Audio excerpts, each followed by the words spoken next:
palavra ao Sr. Ministro de Estado e dos Negócios Estrangeiros. Tem a palavra, Sr. Ministro.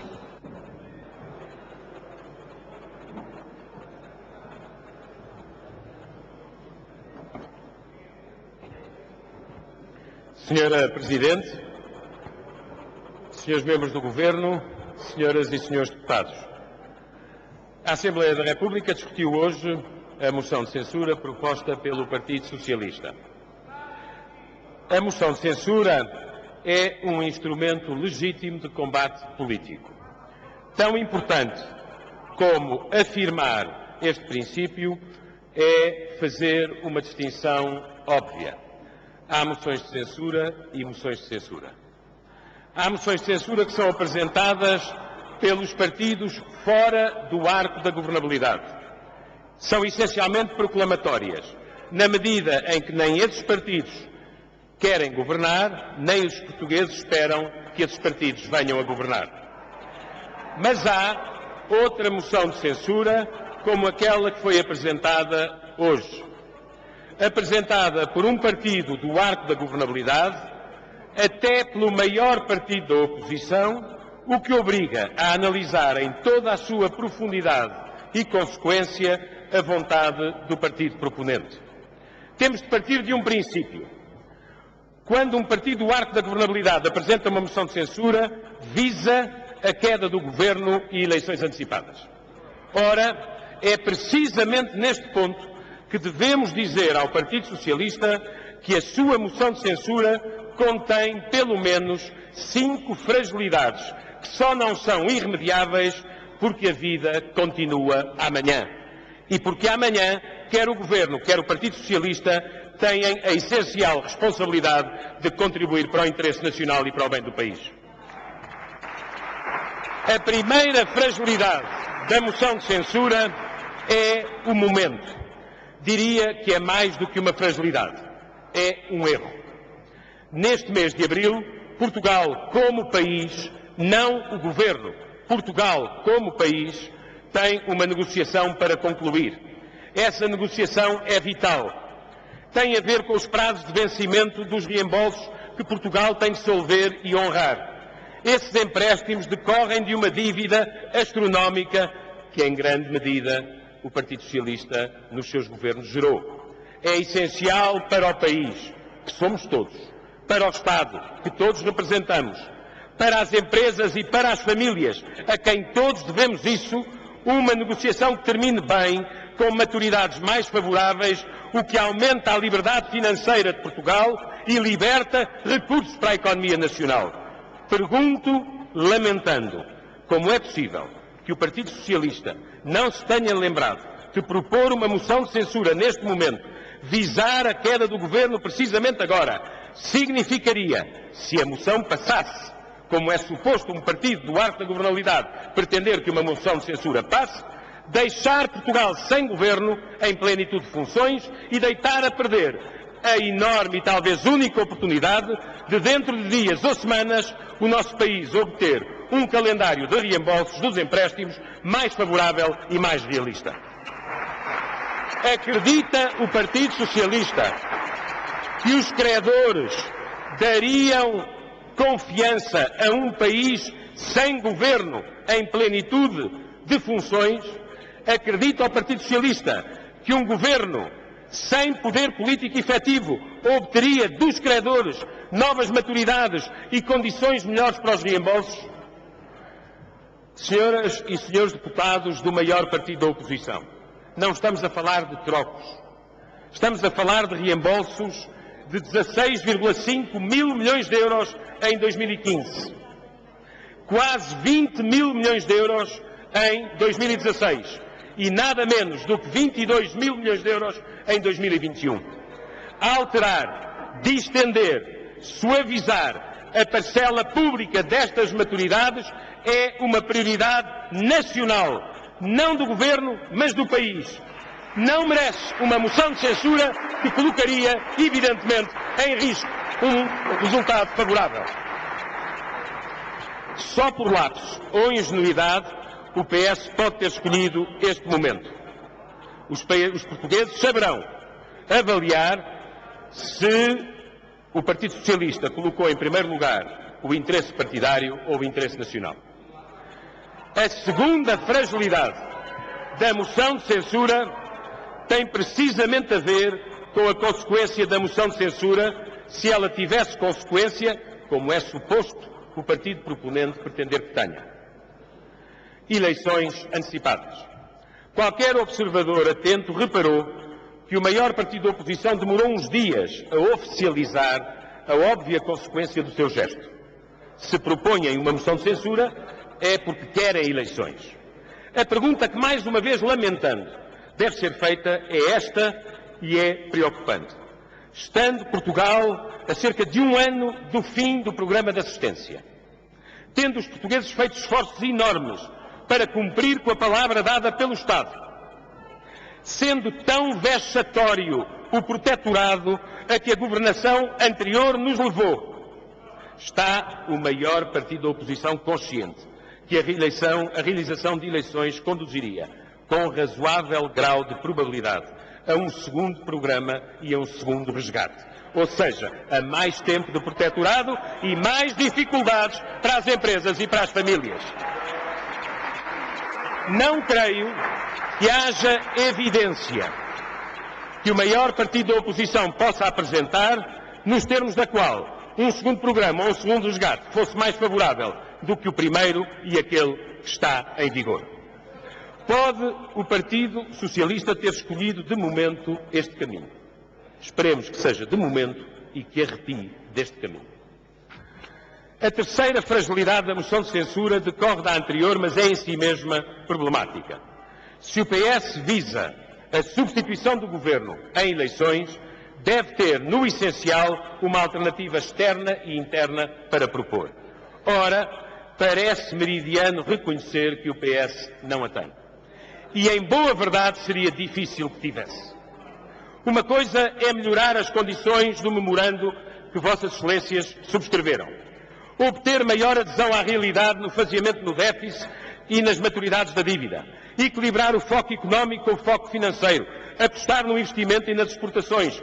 Puxar pelas políticas que acelerem um tempo de crescimento e de emprego, como obviamente Portugal precisa. Outra coisa bem diferente é apresentar uma moção de censura, provocar a interrogação no dia seguinte, dizer cá dentro acabou a austeridade e correr a escrever ao triunvirato, dizendo cumpriremos todos os compromissos. Os portugueses já sofreram demais por causa da dívida e do déficit. Seria profundamente injusto deitar a perder o esforço feito e iludi-los com um discurso interno que aponta para a facilidade e um discurso externo que aponta para a responsabilidade. O choque aconteceria depressa e a desilusão não seria isenta de consequências para o nosso regime político. A penúltima fragilidade desta moção de censura é uma visão parcelar ou incompleta do que são hoje as dificuldades da Europa e na Europa. Creio já ter referido que negociar um segundo programa é negociar, na prática, um segundo resgate. Isso prolonga a dependência de Portugal.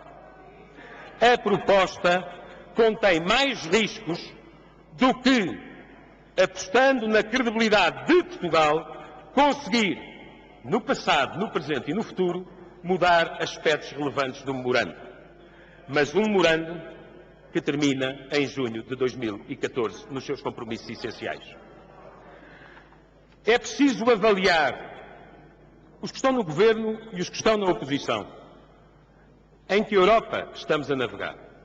Já não é uma Europa em que haja apenas governos de centro-direita. É uma Europa onde há governos de centro-direita e de centro-esquerda.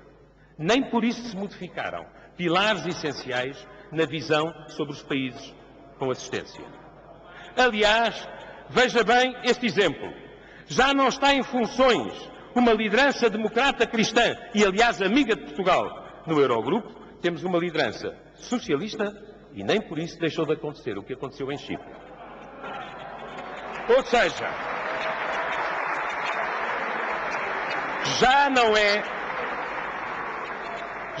é uma Europa em que haja 3 países sob assistência e os outros. São muitos os países com riscos, com problemas, com incertezas, que afetam não apenas os sistemas económicos e a coesão social, mas também a credibilidade dos sistemas políticos democráticos. Ou seja, melhorar a Europa não é um tema manicaísta.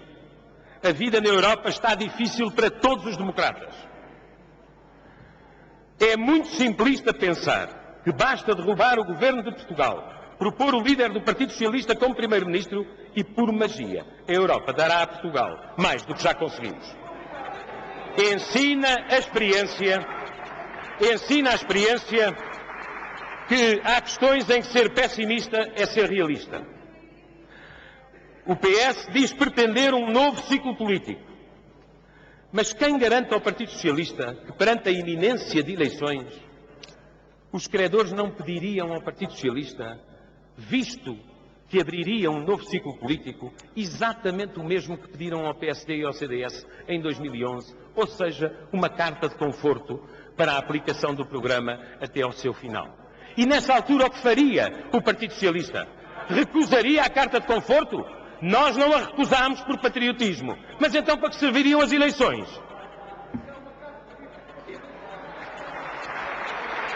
Os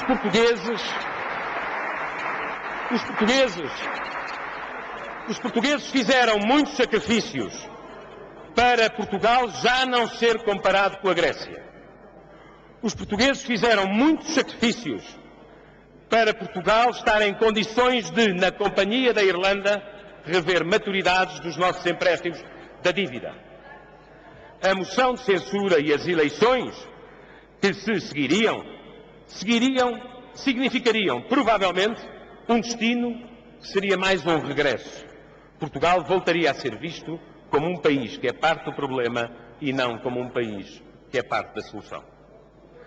Por fim, quero chamar a atenção para a quinta e última fragilidade desta iniciativa do maior partido da oposição.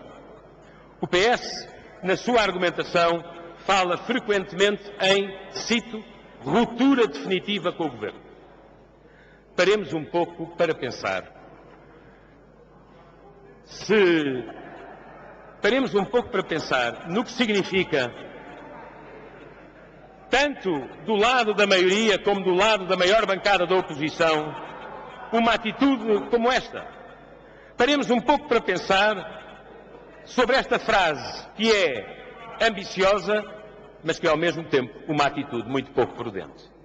Pouco prudente para o nosso sistema constitucional, pouco prudente para as necessidades institucionais e pouco prudente também se pensarmos no direito que os portugueses têm a um grau elevado de responsabilidade por parte dos seus agentes políticos.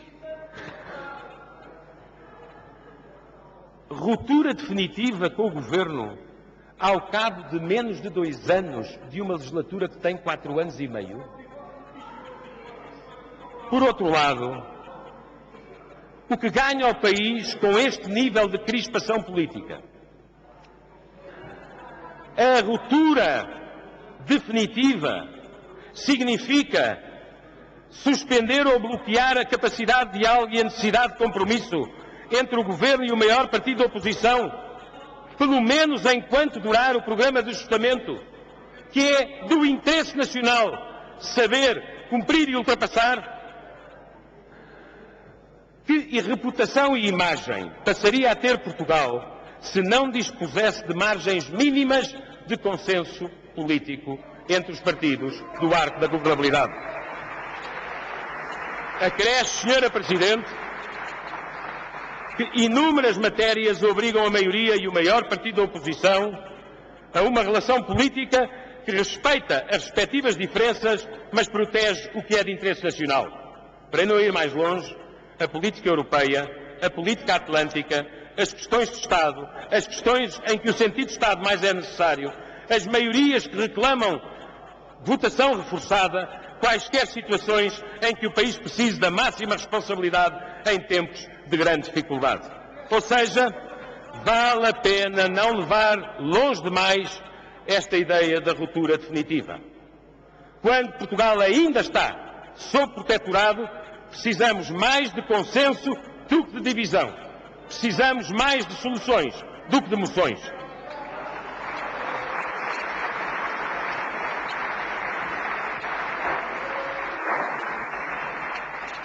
Evitemos, por isso, todos esta teoria, porque Portugal merece outra atitude e outra grandeza, dada a sua muito difícil circunstância. Disse.